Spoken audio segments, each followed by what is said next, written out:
दर्शकबिनहरू यति बेला चाहिँ हामी मोरङको लेटाङ स्थित रहेको यो राजा रानी पोखरी भन्ने स्थानमा आइपुगेका छौँ र यो पोखरीभित्र चाहिँ यस्तो पुरै झारहरू पलाछ र यो झारहरू चाहिँ पुरै रुखहरू भित्री भित्री पलाछ।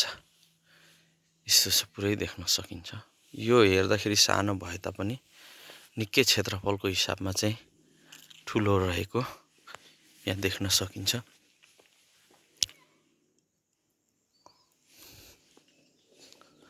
हेर्दाखेरि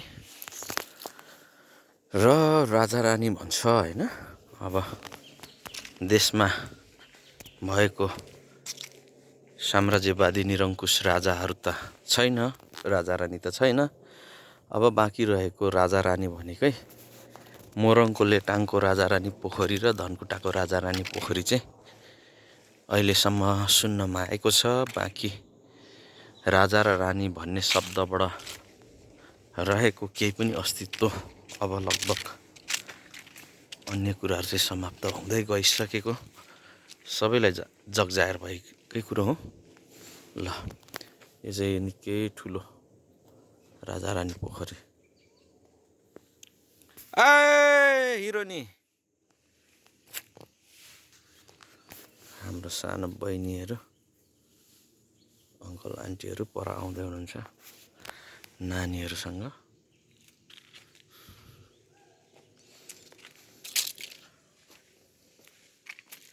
ल देख्न सक्नुहुन्छ यो निकै ठुलो क्षेत्रफल रहेछ। हेर्दा परदेखि हेर्दा सानो देखे तापनि हेर्दाखेरि घुम्दाखेरि चाहिँ निकै ठुलो क्षेत्रफल रहेको रहेछ है त।